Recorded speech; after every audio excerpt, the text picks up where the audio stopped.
muy lejos yo vengo a cantar. Soy del campo y del pueblo querido, soy Argueta y vengo a felicitar a don Jaime Arellano, un amigo. Buenos días, amigos televidentes, gracias por estar nuevamente en este su programa Jaime Arellano en La Nación. El día de hoy vamos a estar como todos los martes, mientras está en Nicaragua, con el doctor Francisco Aguirre Sacasa, ex embajador de Nicaragua en Washington, ex canciller de la República, ex funcionario del Banco Mundial. Con él vamos a tocar varios temas económicos y que tienen también relacionado, podrían tener impacto en la política nacional e internacional.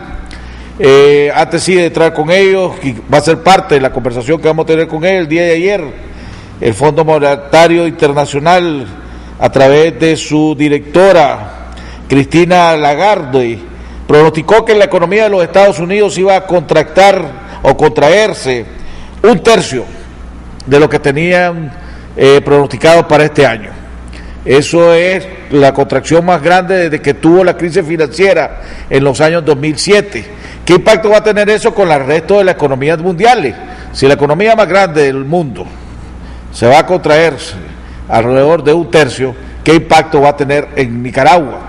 En un año donde ya tenemos la amenaza de lo que está sucediendo en Venezuela, donde ahora tenemos la situación que está pasando en los Estados Unidos, donde tenemos la situación de los TPL, donde tenemos la situación del maní, donde tenemos la situación del tabaco, donde tenemos la situación del fenómeno del niño, y ahora para rematar, está saliendo a luz y sale en primera plana de la prensa que ya están listas las negociaciones de la reforma fiscal, una reforma a la reforma fiscal que se dio hace un poco menos de 2 años, aunque el presidente del COSEP me dijo que eso era falso, que no, las negociaciones no han terminado todavía, pero que sí se están dando.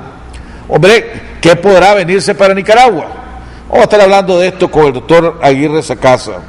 Hombre, no es suficiente, el titular del Nuevo Diario en los últimos 2 días, y vuelvo a insistir en este tema, habla de las muertes y el aumento de las muertes por accidentes que se están dando en las carreteras en este país y en las calles en este país. Y vuelvo a insistir, no es suficiente con que la policía diga que ha puesto más multas y que está poniendo más multas y que las multas son más caras. Si la policía no toma una responsabilidad más activa para prevenir accidentes, las muertes van a seguir creciendo, van a seguir aumentando, desgraciadamente. Y la policía no puede esperar tener resultados positivos parándose a las medias cuadras, a las vueltas de las esquinas, en ciertos lugares, para ver a quién agarra para buscar multas, para poner multas, y en algunos casos agarrar mordidas, o en algunas entradas de carretera, y de esa manera creer que van a evitar los accidentes. Mientras los dueños de motos, los dueños de la caponera, andan de arriba para abajo provocando accidentes, haciendo lo que le da la gana en la carretera y delante de la policía, y la policía no hace nada. Así que si realmente la policía estuviera preocupada por todas las muertes y el aumento de muertes de accidentes que se están dando en el país, realmente estaría tomando una posición más activa y dejaría de estar parada a las vueltas de cada cuadra o en lugares estratégicos que ya todo el mundo sabe a dónde están, ¿verdad? Y empezaría a hacer su trabajo y andaría en la carretera de arriba para abajo, y cuando ve motociclistas, ve vehículos haciendo mala maniobra, pararlo y entonces ponerle una multa. Hombre, me llamó la atención que el día de ayer, y ese es otro tema que vamos a tocar con nuestro invitado el día de hoy, mucha gente en Nicaragua dijo que veía con mucho entusiasmo y que veía muy positivo que Santos haya ganado las elecciones en Colombia.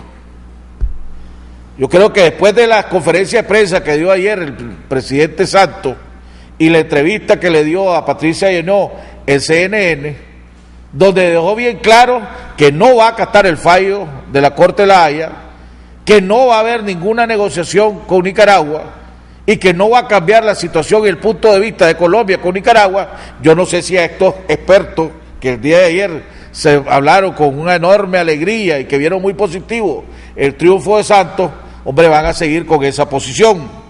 Vamos a continuar con la cadena de oraciones que comenzamos por mi cuñado Iván Villa, Continuamos por mi primo hermano Chichi Fernández, por la sobrina de don Salvador Fonseca en Matagalpa, por la hija de Violeta Granera y por todas aquellas personas que están luchando contra esta terrible enfermedad del cáncer. ¿Por qué te confundes y te agitas ante los problemas de la vida? Déjame el cuidado de todas tus cosas y todo te irá mejor.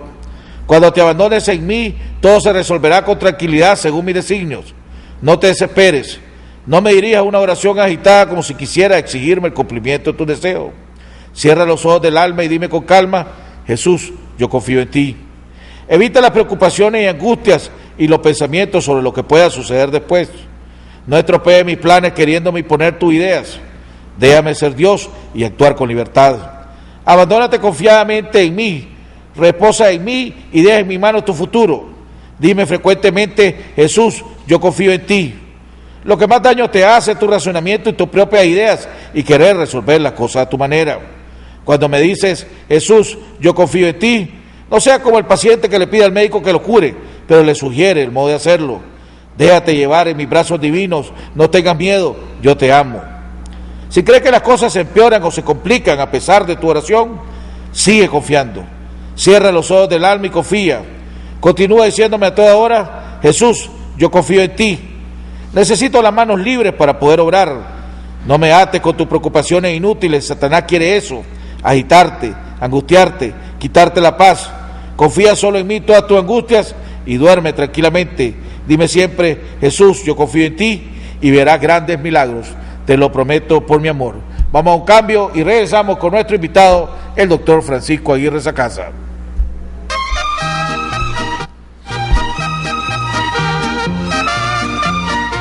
Para llegar alto, algunas personas eligen subir en globos aerostáticos. Otras prefieren los aviones. Pero quienes de verdad quieren llegar alto, buscan los cohetes espaciales. Y suben mucho más. Despega tú también con la cuenta de ahorro Suprema BDF y recibe hasta un 3% de interés anual por tus ahorros. Abrí hoy mismo tu cuenta de ahorro Suprema y llega tan alto como vos querrás. BDF, simplifícate. Aplican restricciones. Yo aprendí el oficio de mis padres. Nosotros somos bien laboriosos y nos conocen bastante por la calidad de nuestro trabajo. Ahora nos buscan para dar consejo. Como dicen mis padres, cada problema tiene su solución. El agente Banpro llega donde nadie ha llegado. Podrás depositar, retirar o pagar servicios. Cuando más nos necesitas, estamos acá, siempre cerca. Agente Banpro. Invercasa Puesto de Bolsa presenta Fondos de Inversión Inmobiliarios. Un producto con increíbles rendimientos en dólares, de entre un 6 y 8%. Los fondos de inversión inmobiliarios te dan la oportunidad de invertir en bienes inmuebles, cuya renta mensual generada en su 100% es dividida entre sus inversionistas. Abre hoy tu cuenta en Invercasa Puesto de Bolsa y obtén mejores rendimientos.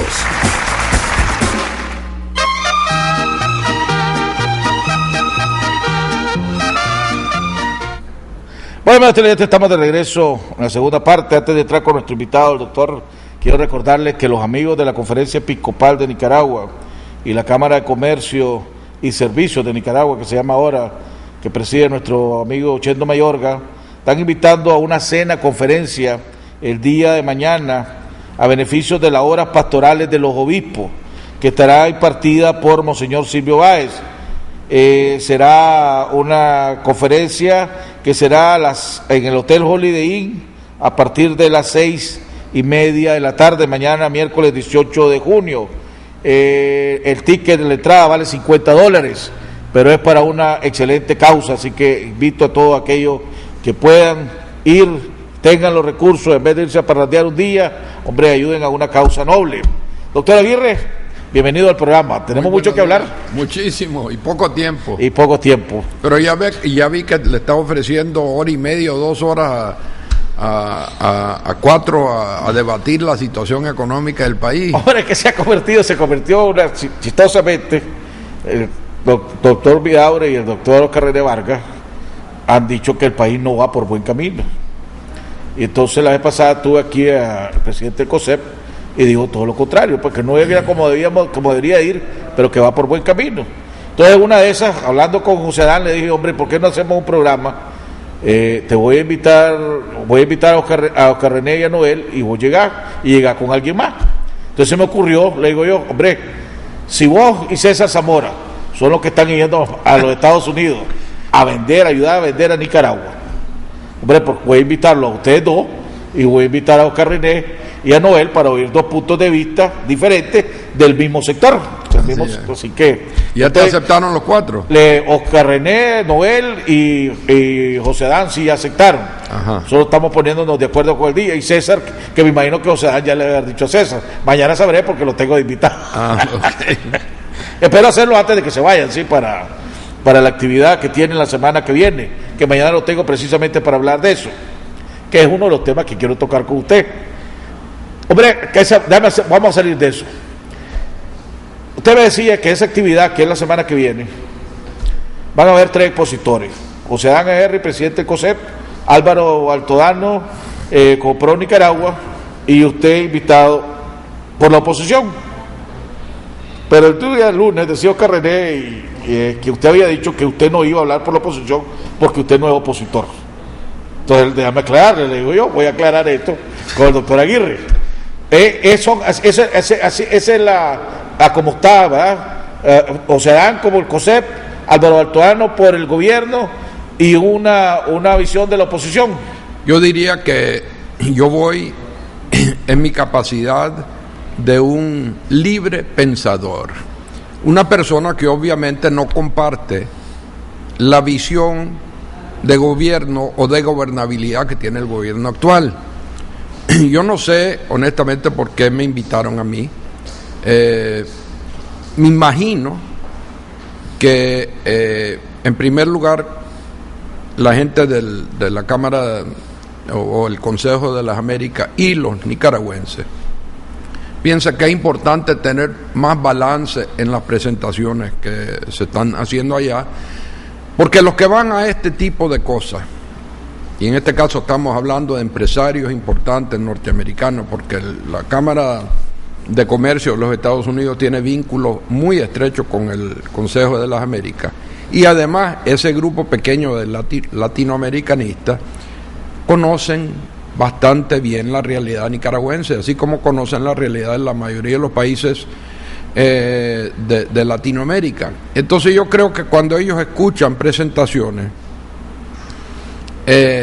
demasiado optimistas de lo que está pasando en Nicaragua, pueden decir, bueno, pero esta cosa no es consistente con lo que estamos leyendo y lo que nos dio nuestra cuenta. Según Arturo, que, bueno, ya lo que tocamos coincide con usted en el sentido de que en Washington, Nicaragua se está quedando más aislada y que las relaciones son correctas, tendiendo a enfriarse aún más, y que fuera de el sector económico, en el Poder Ejecutivo, los demás sectores están cambiando la opinión hacia Nicaragua, sectores que antes eran pro Nicaragua, digámosle pro gobierno del presidente Ortega, o más tolerante con el gobierno del presidente Ortega. Por eso va a ser interesante la visita. Y va a ser muy interesante para mí. El desafío para mí es más grande que para mis dos colegas, ¿verdad? Y amigos. ¿Por qué va a ser? Yo creo que va a ser más fácil, porque para ellos va a ser más difícil justificar muchas de las cuestiones que este gobierno está haciendo en el tema de la institucionalidad, en el Estado de Derecho. Hoy el mismo el editorial del Chano en la prensa de esta semana se habla del Poder Judicial, del estado de la situación jurídica en este país, y trata de que ha avanzado con el sistema de mediación, pero no puede ocultar la molestia que existe en el sector privado por lo que sucedió con Milton Arcia la semana pasada y la aberración jurídica que eso significa. Pero digamos para Álvaro, el hacer un llamado a la atención sobre los temas que afectan nuestra zona franca es algo que él ha estado haciendo bastante tiempo y tiene bien montado su discurso, y además nadie puede negar que la zona franca, a pesar de que muchos la denigran porque dicen que no genera realmente prosperidad para el país, etcétera, cosa con lo cual yo no estoy de acuerdo, es fácil. Él no va a querer a lo mejor abordar temas de la institucionalidad y la gobernabilidad. Y yo no sé hasta qué punto van a querer los que están en la conferencia y abordarlo. Si fueran solo hombres y mujeres del sector privado, entonces a lo mejor solo les interesaría temas puramente económicos y financieros, escuchar la parte bonita, digamos, de la Nicaragua de ahora. Pero como van a haber otros allí, del centro, de la derecha y de la izquierda, y como en los Estados Unidos, entre este grupo de latinoamericanistas, como te dije yo la semana pasada, ya no tiene amigos Daniel Ortega Saavedra, ¿verdad? No tiene amigos allá, no tiene defensores allá. No me extrañaría que hubiesen preguntas, porque el formato de este foro, que va a ser en el Club Nacional de Prensa de los Estados Unidos, es de exposiciones muy breves y después pregunta y respuesta. O sea que ahí no vas a poder comerte la mitad de las 2 horas y media con un PowerPoint explicando todo lo que está pasando. Pero aún así, pues, hágame una pregunta. Supongamos que la mayoría está interesada en temas económicos, en temas de inversiones. ¿Cómo puede, si yo soy inversionista, y usted, a través de su trayectoria y su trabajo, ha tenido que reunirse y hablar con un sinnúmero de inversionistas? Si yo soy inversionista, quiero averiguar si las reglas del juego en Nicaragua son claras, si el sistema judicial son implementadas de igual manera para todo el mundo. Eso no, pues, son temas que no son económicos, pero que sí influyen o han un enorme porcentaje en si yo voy a decidir o no voy a decidir.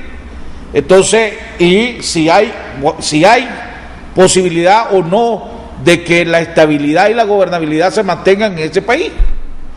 Entonces, porque si no me voy, no voy a invertir en este país, me imagino. Sí. Entonces viene ahorita Nicaragua, y esa es la posición que digo yo, en qué mal momento escogió este grupo para ir allá, porque acaba de suceder lo de la Corte Suprema de Justicia, acaba de suceder lo de la reelección de los funcionarios, donde el Frente Sandinista aumentó su cuota en los poderes, en todos los poderes, y en el Poder Judicial todavía lo aumentó aún más, donde se habla y se especula de una reforma, de nuevo, a una reforma tributaria año y medio después de que se acaba de hacer una, sin conocer nadie la evaluación de los resultados de la reforma tributaria pasada, que me imagino que los inversionistas quieren saber también cuáles son los impuestos que voy a pagar y cuáles no voy a pagar, porque voy a invertir para que dentro de medio año me diga que me cambiaste de los impuestos y que ahora voy a tener que pagar impuestos donde antes no tenía que pagar. Espérate un momentito, tampoco invierto.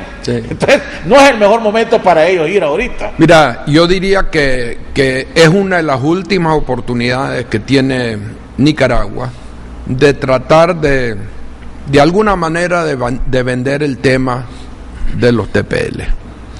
Ya sabemos vos y yo, porque lo hablamos la semana pasada, que el tema del maní ya se dio, pues nadie va a cambiar la ley agrícola o las subvenciones agrícolas que se aprobaron en los Estados Unidos y que no tienen como objetivo castigar a Nicaragua.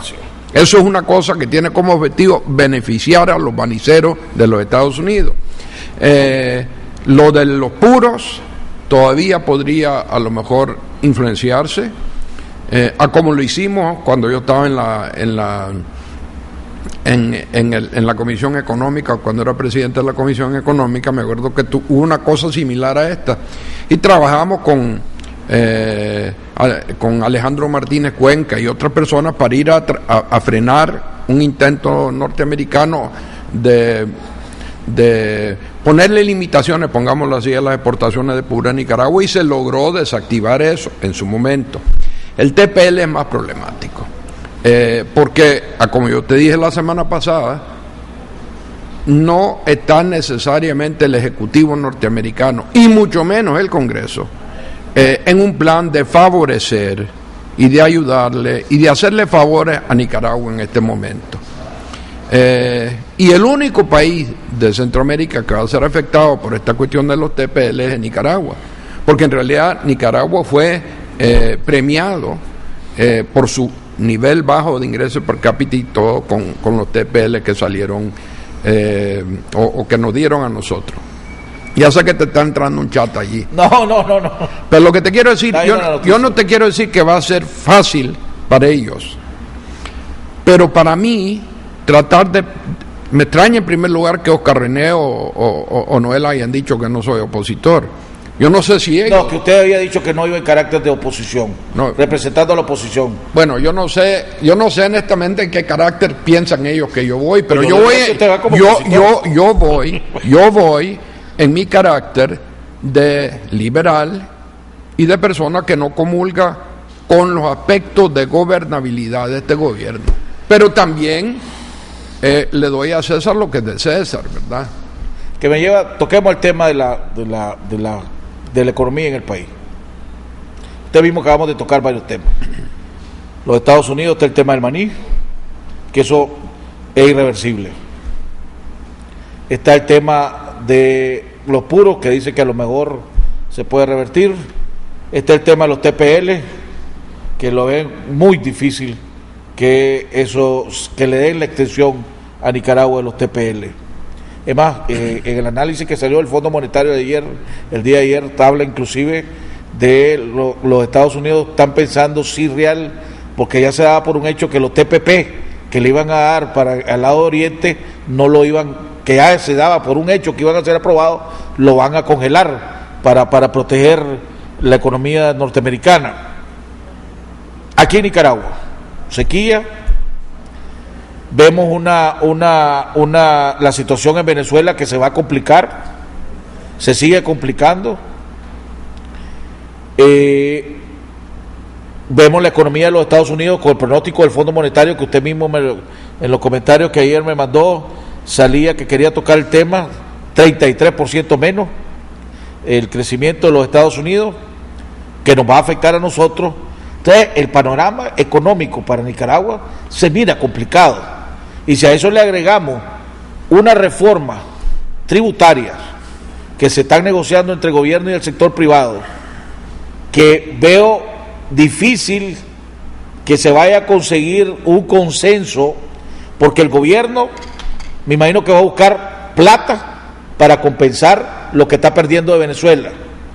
El sector privado va a buscar que se le den concesiones para protegerse de la plata que va a dejar de poder vender y exportar. Entonces, cuando los dos andan buscando plata, es muy difícil que llegue ese consenso. Lo veo difícil. Bueno, en primer lugar, acerca de la reforma tributaria.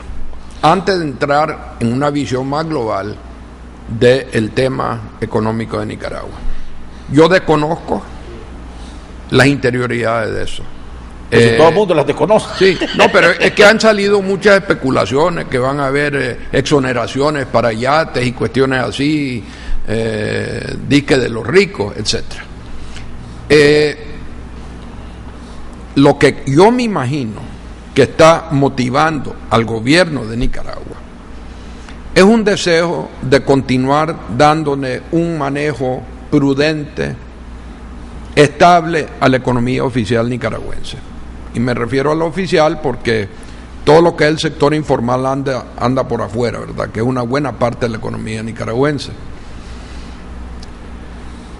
Normalmente, cuando un gobierno tiene una reforma tributaria, es para aumentar impuestos netos, es decir, quieren más recaudación. Yo estoy totalmente de acuerdo con vos que eso es una medida profiláctica para tratar, por un lado, de blindar más a la economía contra todos estos problemas que hay externos o exógenos y que afectan a la economía nuestra, que es pequeña pero abierta a como debería de ser. Y en segundo lugar, porque por algún lado están bajando las entradas. Ahora sabemos que no es por el lado de la remesa, porque cada año van subiendo, ¿verdad? Para mí, lo que se está cumpliendo ahora es lo que mucha gente decían y siguen diciendo que no se va a dar, que es una reducción en la ayuda, entre comillas, venezolana a Nicaragua. Muchas personas piensan que eso no se está dando, pero cuando yo veo medidas como esta, cuando yo veo otras acciones que no se venden como medidas tributarias, pero tienen el mismo efecto Por ejemplo, los aumentos que hay en las multas de la policía, que estaba de moda hace 3 o 4 semanas. Uno lo que está viendo es un gobierno que, de alguna manera, ve que necesita recaudar más, porque ya no tiene una fuente con la cual contaba antes. ¿El aumento del precio del combustible? Bueno, pero todo eso es una cosa que en los Estados Unidos hubiera provocado una revolución armada hace tiempo, ¿verdad? Pero lo que te quiero decir es que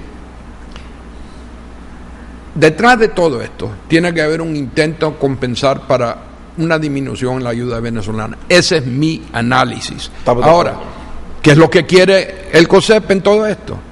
Proteger hasta donde más pueda a su gremio, porque el enemigo mortal del crecimiento económico y del sector privado son los impuestos. Aquí en todas partes. Tomemos lo que está pasando en los Estados Unidos. Solo déjame terminar porque ya veo que va a disparar. Es que le iba a hacer una pregunta sobre eso mismo. Mira lo que está pasando en los Estados Unidos. En la Unión Americana hay 50 estados. Uno de los estados que tradicionalmente ha tenido los impuestos más altos de los Estados Unidos es el estado de Nueva York. ¿Qué es lo que ha pasado? Con la excepción del sector financiero de Nueva York, en la propia ciudad de Nueva York, el resto del estado ha estado en una severa recesión. Entonces el actual gobernador demócrata de Nueva York, Andrew Cuomo, que algunos lo están mencionando, por cierto, como candidato a la presidencia por el Partido Demócrata, hace como 2 o 3 años lanzó un programa de crear zonas de bajo impuesto en las áreas más deprimidas del estado de Nueva York, ciudades como Buffalo, por ejemplo, que ha perdido, no está en la misma situación como Detroit, pero acercándose a eso.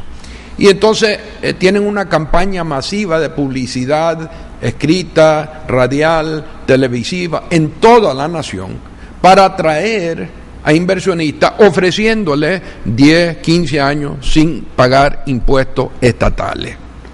O sea que Nueva York, que es uno de los estados más liberales de los Estados Unidos, se ha dado cuenta que entre más altos los impuestos, y sobre todo cuando llegan a niveles confiscatorios, más se van la gente del estado. Ha perdido población, ha perdido industria. Antes se llamaba el estado imperio, porque ahí estaba concentrada la industria norteamericana o una buena parte. Ya a esta altura del juego, Andrew Cuomo, demócrata, se ha dado cuenta de que tiene que pagar los impuestos. Otro caso, solo otro. California. California también tiene impuestos muy elevados y sobre todo una sobreregulación de su economía. El gobernador Brown, demócrata, que ha logrado balancear el presupuesto del Estado, y ese Estado sería, si fuera un país independiente, la 5ª o 6ª economía del mundo. Acaba de perder a 4,000 empleos de la Toyota, que tenía su sede en Los Ángeles y que decidió irse ¿a dónde? A Texas. ¿Por qué a Texas? Porque en Texas los impuestos son mucho más bajos y la regulación es mucho más baja que lo que existen en California. Entonces, Texas es uno de los estados, el segundo en población de los Estados Unidos, que más ha crecido por el clima favorable que tiene para el sector privado. El gobernador de Texas hace visitas a otros estados y le dice: miren, si usted quiere estar en un lugar, en un ambiente que va a ser favorable para usted, señor o señora empresaria, venga a Texas. Y ahora una compañía de la envergadura, del tamaño, del prestigio de Toyota, que tenía 25, 30 años de tener su sede, no fábricas, sino que sede de personas de cuella blanca que ganan harta plata, decidió mudarse hacia Texas. Entonces, si vos tenés un nivel de impuestos demasiado alto, inmediatamente vas a ser menos atractivo para el inversionista nacional y extranjero. No creo que Nicaragua está allí. Nicaragua todavía, yo diría que para muchas cosas sigue siendo atractivo desde el punto de vista de impuestos. Y ojalá que esta nueva reforma no empiece a socavar esto. Pero te aseguro que en esta conferencia del miércoles, por más bien informado, que estén algunos de los empresarios, no van a entrar en ese tipo de detalles. Yo estoy claro, pero tal incertidumbre.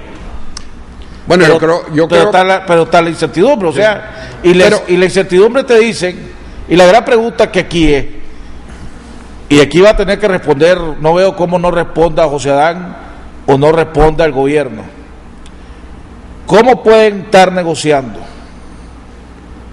una reforma si no ha habido, por lo menos no se ha conocido, de una evaluación del impacto, ya sea positivo o negativo, que tuvo la reforma tributaria hace año y medio? Sí.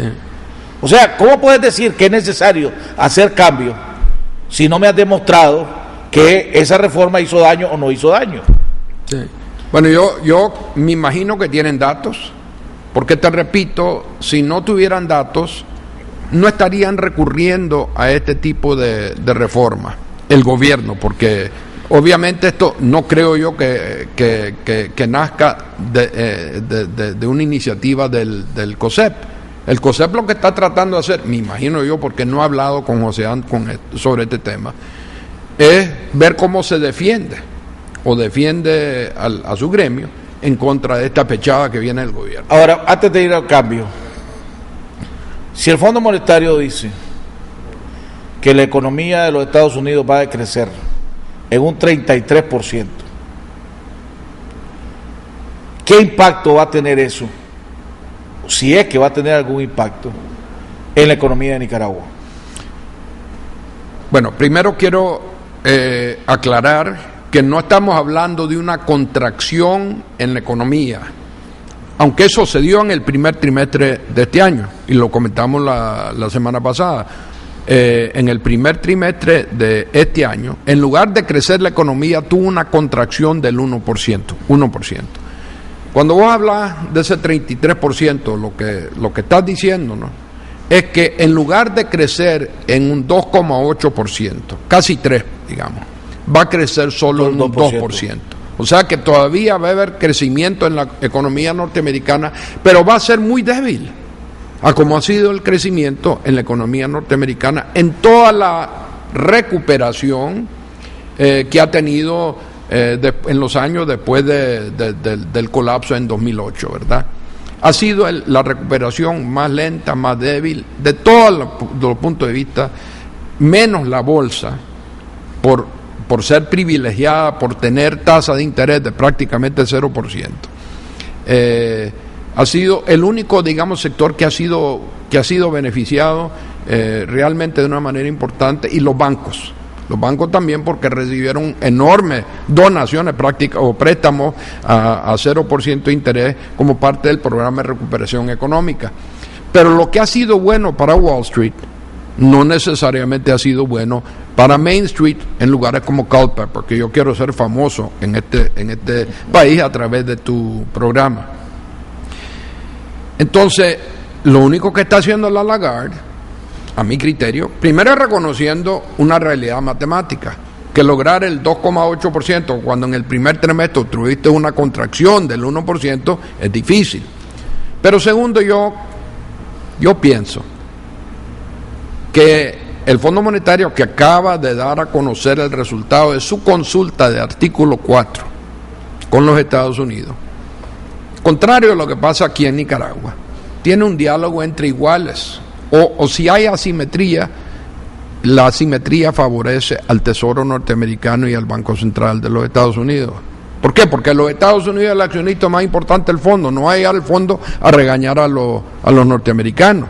En esa consulta lo que están manejando son los de Tesoro. La pregunta es, ¿va a tener impacto en la economía nacional o no va a tener impacto? Si hay un crecimiento más débil de lo previsto, en la economía más grande del mundo y el socio comercial más grande del mundo, de Nicaragua, obviamente eso crea vientos en contra adicionales.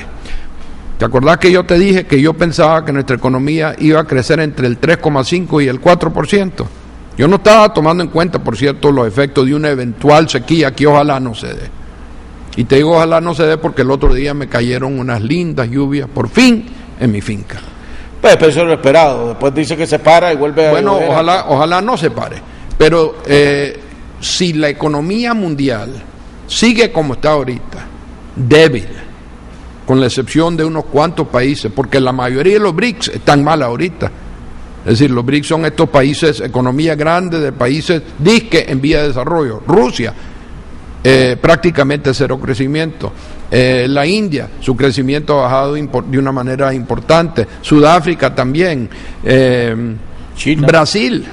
Brasil, ya sabes cómo estamos. La China es la excepción para mí, porque sigue creciendo a un 7 o 7,5%, que para ellos a lo mejor no es tan bueno como lo que era antes, pero cualquiera de los otros países de economía maduro, como los Estados Unidos o los países europeos, se morirían por tener ese tipo de tasa de crecimiento. Yo quiero un cambio. Cuando regresemos,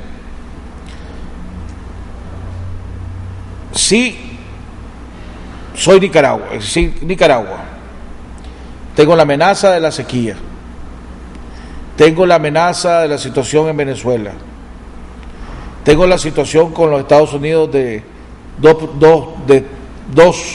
tres áreas que son importantes para mí, que están teniendo un impacto positivo. ¿Qué medidas debo de tomar o qué medidas puedo tomar?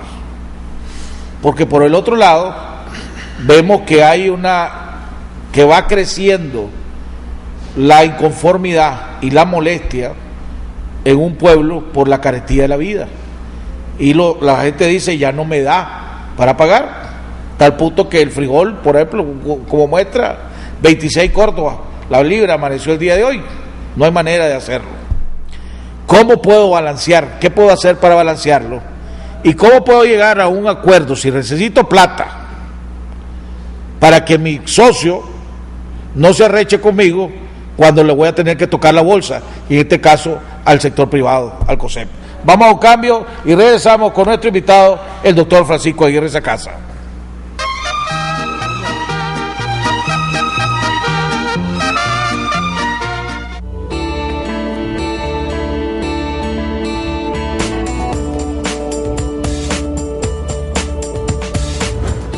Invercasa Puesto de Bolsa ha sido un importante aliado para la Asociación para Niños Nefropáticos. Durante 6 años, con su colaboración, hemos apoyado la realización de diálisis, hemodiálisis, trasplante renal y atención urológica a niños menores de 15 años de la Unidad de Nefrología y Urología del Hospital La Mascota. Responsabilidad Social Corporativa. Grupo Invercasa.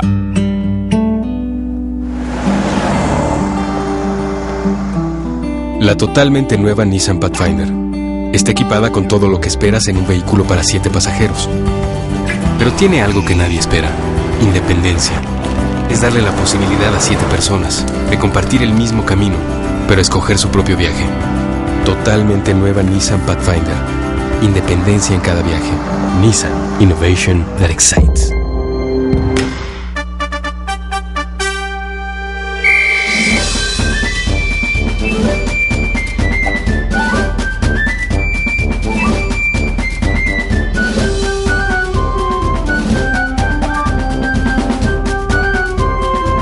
Fanáticos del celular gratis y del fútbol. Pásate a Movistar y llévate tu celular gratis, porque te devolvemos su precio en saldo. Movistar. Compartida, la vida es más. En Financiera Fama somos parte de su equipo. Creemos en usted y le damos muchos beneficios. Cuotas que bajan mes a mes, sin comisión por desembolso, respaldo de seguro, saldo deudor y mucho más. Solicite ya su crédito para la micro, pequeña y mediana empresa en nuestras sucursales en todo el país. Financiera Fama, siempre del lado de la gente. Además, en todas nuestras sucursales puede hacer sus recargas de celular de cualquier compañía. Mantente informado todo el día en cualquier lugar. Así lo hacen casi 4 millones de visitantes a nuestro sitio web, con transmisión en vivo las 24 horas del día, con un amplio archivo de notas y videos. También puedes seguirnos en Facebook y Twitter y suscribirte a nuestro boletín electrónico Cuarto Poder, para que cada día tengas en tu correo un resumen ejecutivo de las principales noticias del día. Suscribirse es fácil. En la página principal de canal15.com.ni ingresa tu correo electrónico. Inmediatamente recibirás una notificación, dale a aceptar y listo. Recuerde, somos 100% noticias, con primicias a toda hora.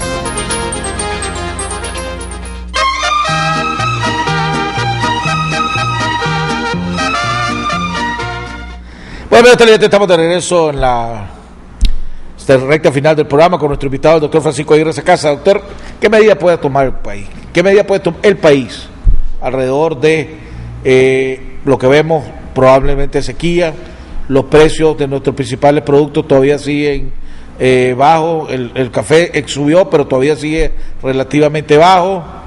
El maní, que había sustituido en Occidente el algodón, y estaba creciendo considerablemente, tienen un golpe duro. Muchos maniceros están pensando qué es lo que van a sembrar ahora, porque no pueden competir con lo que está haciendo los Estados Unidos. El puro, la noticia de Venezuela, el alto costo de la vida aquí en Nicaragua, la luz ha aumentado considerablemente, el combustible ya ni digamos, ¿verdad? ¿Qué podemos hacer?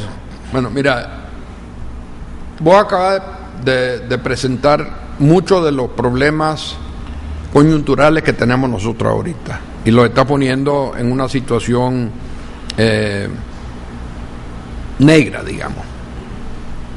Yo lo que quisiera es tal vez compartir con vos algunas reflexiones producto de una conversación que tuve yo con un par de personas cuyo nombre yo tengo que guardar, que son entre los mejores conocedores de la situación económica en Nicaragua, para que de ahí busquemos la respuesta a las preguntas tuyas. Yo creo que uno tiene que tener perspectiva y no dejarse abrumar por todas las nubes, ni tampoco hace un año con todo lo bien que estaba pasando en Nicaragua.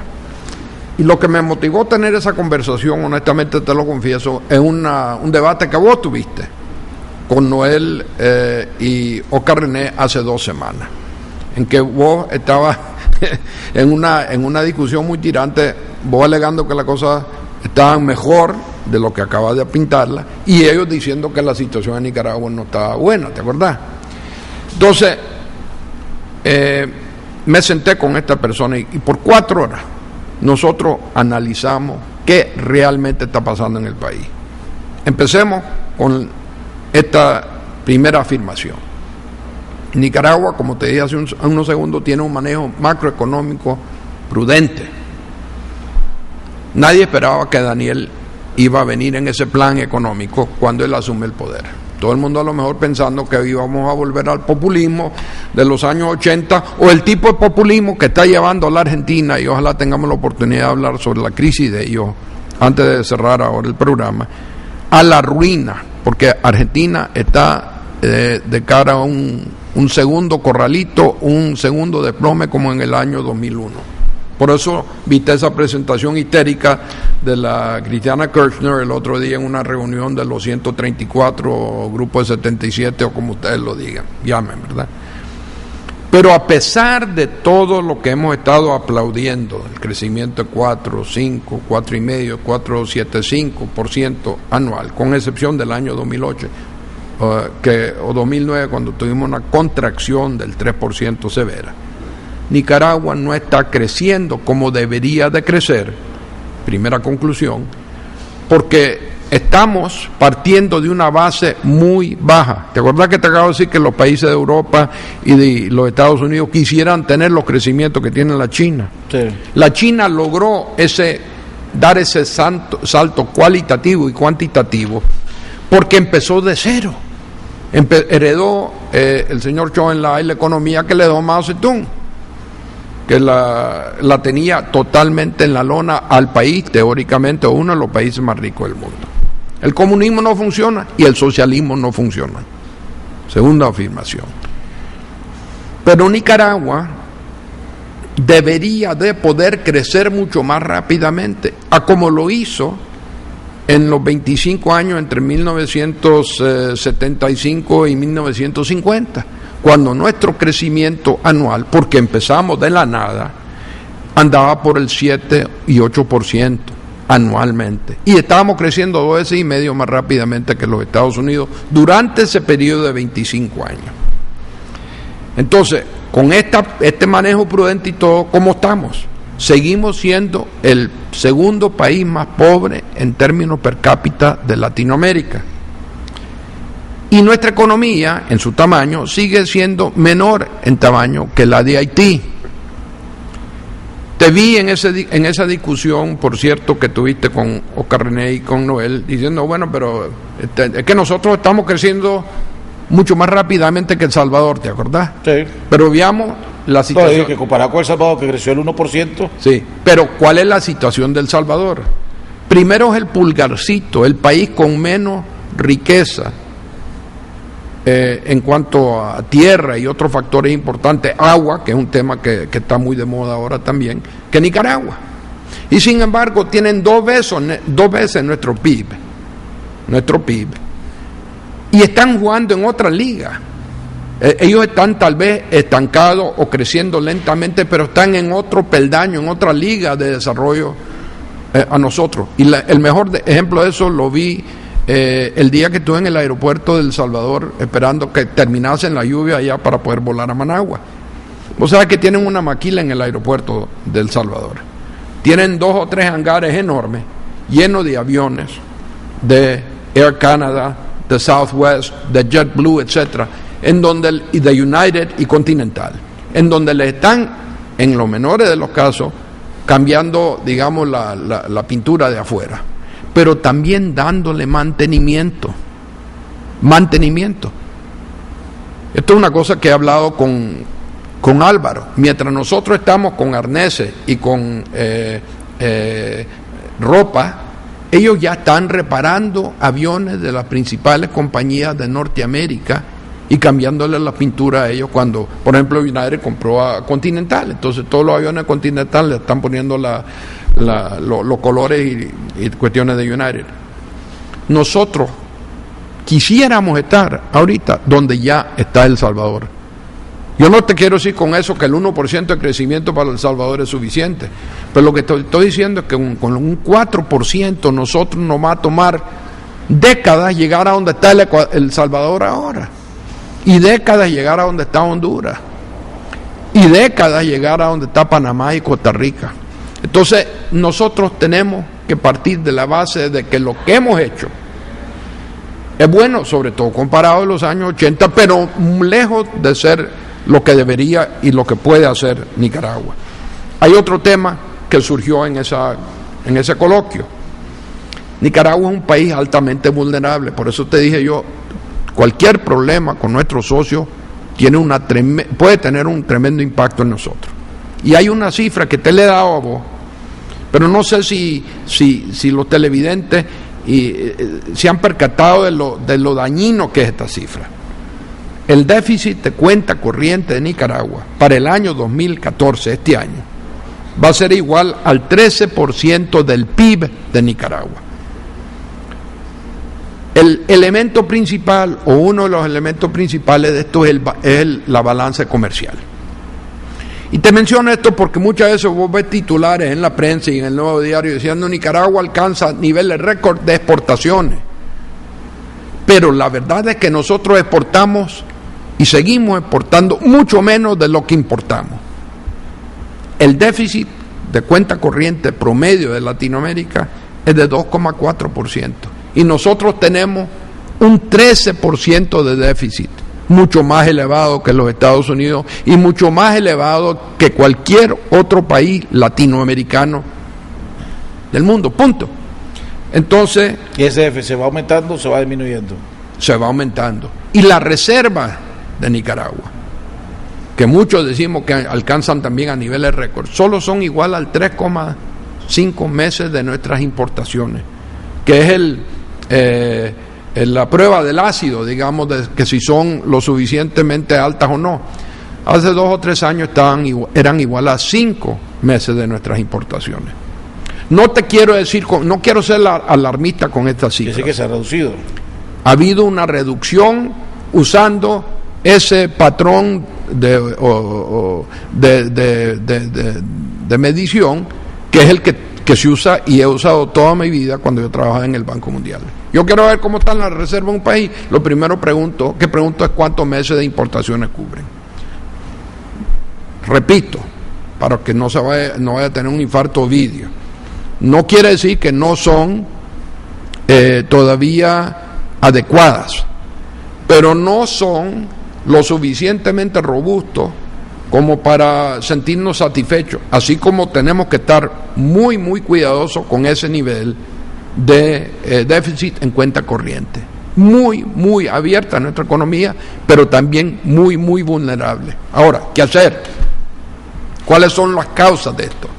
Bueno, vos tocaste una de ellas, el tema de la gobernabilidad. Yo soy un creyente de que entre más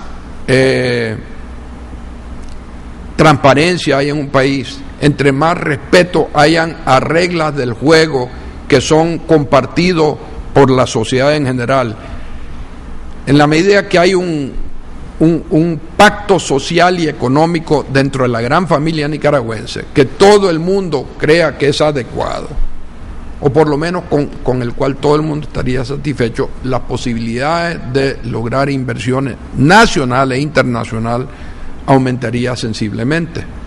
Pero aquí tenemos problemas que datan de muchísimas décadas. Vos mencionaste el café hace un poquito. El rendimiento promedio del cafetalero nicaragüense siempre ha sido mucho más bajo que en Costa Rica y otros países de Centroamérica. Y en la época en que nosotros tuvimos aquel crecimiento del 7 y 8%, nuestro rendimiento por hectárea o por manzana de algodón, que era el motor de la economía en ese entonces, era el más alto del mundo. Entonces, si vos no lográs de alguna manera modernizar a tus sectores importantes, en donde el valor agregado es elevado, como el café, si la competitividad en general de nuestra economía no sube, difícilmente vamos a poder nosotros alcanzar ese 7 y 8% que debería ser tan fácil lograr como pegarle a un bolo. Entonces la clave es decir, bueno, ¿cómo hacer eso? Bueno, hay que promover la educación, hay que invertir más en educación, hay que invertir más en preparación. O sea, yo ni siquiera te he mencionado educación todavía. Por eso, pero para poder ser más productivo tenés que capacitar a la gente, tiene que ser una gente más preparada, para pasar de ser una zona franca textilera, pasar a ser una zona franca industrial, pongámosle. Tenés que ser gente con más capacidad y tenés que tener un eso significa inversión. Entonces la gente te dice, hombre, pero también me está pidiendo infraestructura. Entonces, ¿qué hago? Si invierto en infraestructura, no le puedo invertir en educación. Si invierto en educación, no invierto en infraestructura. Y así es como esa es la discusión que he venido oyendo de los presidentes, de los últimos 4 o 5 presidentes que ha tenido este país. Bueno, quiero decirte que el tema de la infraestructura es una cosa que surgió, y ahí yo tendría que darle marcas elevadas a este gobierno, porque yo he visto la carretera, sobre todo de penetración, que se están construyendo en las zonas que antes era inaccesible del país, y también he visto que en zonas rurales se está llevando luz. Lo más impresionante y más impactante que yo vi en la campaña de 2011, que recorrí el ancho y toda la nación, pues, es que en muchas partes en donde hace 10 o 15 años no había ni siquiera un teléfono, tenía que ir a una central telefónica en la aldea, ahora todos andan con su teléfono celular, y muchísimas casas tienen una antena parabólica roja de Claro, y adentro están esa familia o varios vecinos viendo la televisión a colores. Entonces, esos programas del gobierno actual, que son realmente desconocidos tal vez por la gente que no salen de Managua, están llevándole bienestar económico y social a la gente que antes no tenían. Y eso es una cosa que reconocimos nosotros como uno de los logros de este gobierno. Pero un sector que para mí no ha recibido el apoyo nacional y que es un potencial catapultador de nuestra economía es el sector turismo. Nicaragua, hay mucha noticia positiva en los Estados Unidos, al menos acerca de Nicaragua, y casi todo está relacionado con la hospitalidad de nuestra gente, la belleza de nuestra playa, lo interesante que son ciudades como Granada y León, etcétera. Y yo creo que en parte esto se debe en una parte muy mínima al trabajo del gobierno. El que realmente ha sido el abanderado de esto se llama Carlos Pela. Yo estoy absolutamente convencido de esto porque el eje alrededor del cual toda esta campaña se está movilizando se llama Mucul. Hay artículos sobre Mucul y las playas de Nicaragua y la Costa Esmeralda continuamente en los diarios principales norteamericanos y las revistas de turismo. Ahora se está convirtiendo Nicaragua en un lugar para ir, para una especie de turismo que ya no es de mochila, sino que es de clase media y alta. El turismo que hay en Seychelles, por ejemplo, el turismo que hay en Mauritius, 2 islas en el mar Índico que juntas podrían entrar en el lago Cocibolca y que están años luz adelante de nosotros. Entonces, en lugar de estar hablando de un gran canal, que dicen que ahora el 1 de julio vamos a tener los resultados de esos estudios y todo lo demás, y que va a costar 40 o 50 mil millones de dólares, supuestamente, y que todo el mundo lo está aplaudiendo, menos yo, porque no creo en él. Sí, escéptico. Muy escéptico. ¿Por qué no invertir en la carretera esa costanera para hacer más accesible a las bellezas que tenemos en Riva y eventualmente más al norte de Riva, hasta prácticamente el Golfo de Fonseca, para que vengan más inversionistas acá, en lugar de estar construyendo unos tramitos que están incorporados en el presupuesto nacional entre ciertas playas y la carretera panamericana? Ese es un proyecto que podría transformar a Nicaragua. También lo hablamos en esa conversación, para darle un estímulo a un sector que tiene un potencial enorme, Jaime.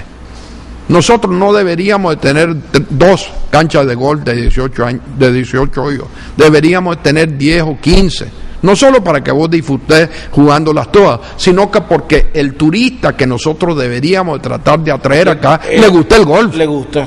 No es mochilero. Le gusta aire acondicionado, le gusta el internet, le gusta tener wifi, le gusta comer bien, creer que está en un ambiente, digamos, exótico, pero le gusta más que nada jugar golf. Una última pregunta, ya que estamos llegando al final del programa.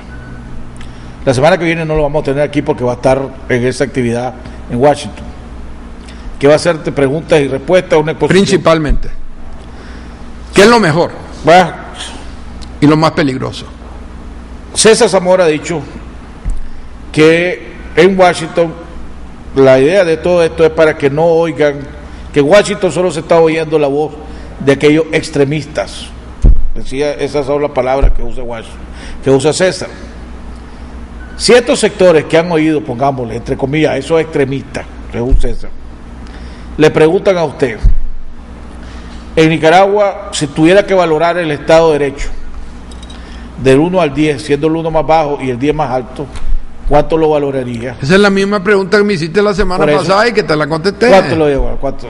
Pues vos me preguntaste a mí que si había una dictadura aquí en Nicaragua o no. También que esa es la pregunta más fácil de hacer. Déjame contestar, sin embargo, esa valoración. Ok. Este viernes el señor Biden va a estar en Centroamérica. Sí.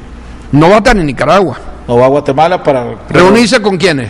El presidente, pero ahí no tiene... No, pero ¿con quiénes se está reuniendo? El presidente de Guatemala, El Salvador y Honduras. Bueno, el tema de los niños que están mandando para la cantidad de niños que están llegando. Quiero que sepas que en este momento el tema más candente latinoamericano y más visible al norteamericano de clase media, al votante norteamericano, es que hay un escándalo, como dicen ellos, en la frontera sur de ellos, porque están cruzando el río Bravo miles y miles de niños, algunos de ellos hasta de 6 y 7 años, o sin acompañamiento adulto, o tal vez con su madre. 59,000 hasta el momento. Bueno, entonces se especula que va a llegar tal vez hasta 100,000 para finales de este año. Hay una crisis humanitaria. Porque supuestamente una ley que está ahí le da una línea o un canal abierto para que puedan ser... Esa es la percepción que existe sobre todo en Honduras. Exactamente. Entonces, si vos le decís al gobierno norteamericano cuáles son los países problemas de Centroamérica, no te van a hablar de Nicaragua, te van a hablar de Honduras Guatemala y El Salvador. Y no por el leve crecimiento de su economía, sino que por el terrorismo que según perciben ellos existe. Acordate que Honduras es el país con el índice de homicidio más elevado del mundo. ¿Y qué es lo que dicen estas madres que acompañan a 3 o 4 chavalitos allí?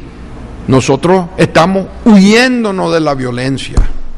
Entonces la respuesta es que Nicaragua, vista por los norteamericanos, tal vez en el tema de la gobernabilidad está más alto que sus 3 vecinos al norte. La pregunta no es para los norteamericanos, la pregunta es para usted. Bueno, yo diría que yo prefiero vivir acá y muchos hondureños prefieren vivir acá. No. La pregunta es, no estamos comparando Nicaragua a Honduras. Es que la pregunta es de 1 al 10. Ajá. El Estado de Derecho en Nicaragua, ¿cuál es? 10 siendo la mayor y 1 la menor. Esa es la pregunta. Sí. No le estoy preguntando que la compare con Costa Rica o con Venezuela o con Honduras. Pero oíme, mi esposa me dice lo mismo que vos vivís comparando las cosas. Es que no hay absoluto en esto, pero te voy a dar una cifra si querés. Estamos aplazados un 6,5. ¿Qué te parece? No, yo no sé, yo le estoy preguntando. ¿Y cuál es la calificación que le daría? No, yo no sé. Ahora yo te devuelvo la pregunta. yo no voy a entrar a ese tipo de cuantificación allá. Pero claro, porque no creo en eso. Yo prefiero articular este pensamiento. Tenemos una dictadura autoritaria, te lo dije la última vez. El Estado de Derecho en Nicaragua es pobre, pero aquí no se está matando a toda la gente. Y sabes uno de los activos más grandes que tiene ese gobierno. Entonces, usted está diciendo un Estado autoritario pero vivible. Dictadura. Vivible. Como era la dictadura somocista. Si esta es una copia en carbón modernizada. ¿Aceptable? Para mí no, porque yo valoro a la democracia. Pero la vasta mayoría de los nicaragüenses lo que valoran y lo que le importa es el costo de la vida, el empleo, la situación económica de su familia y la seguridad ciudadana. Bueno, hemos llegado al final. Entonces, esa es la realidad, pues. Hemos llegado al final del programa. Nos vemos el día de mañana. Estaremos platicando con el empresario del sector energético, César Zamora, uno de los organizadores del evento que se estará dando la semana que viene en Washington alrededor de la visión que tienen de Nicaragua, donde estará exponiendo el doctor Aguirre Sacasa, el presidente del COSEP, el licenciado Sean Aguirre, y el director de Zona Franca, el general Álvaro Baltodano. Nos vemos el día de mañana en otro interesante programa aquí en Jaime Arellano en La Nación.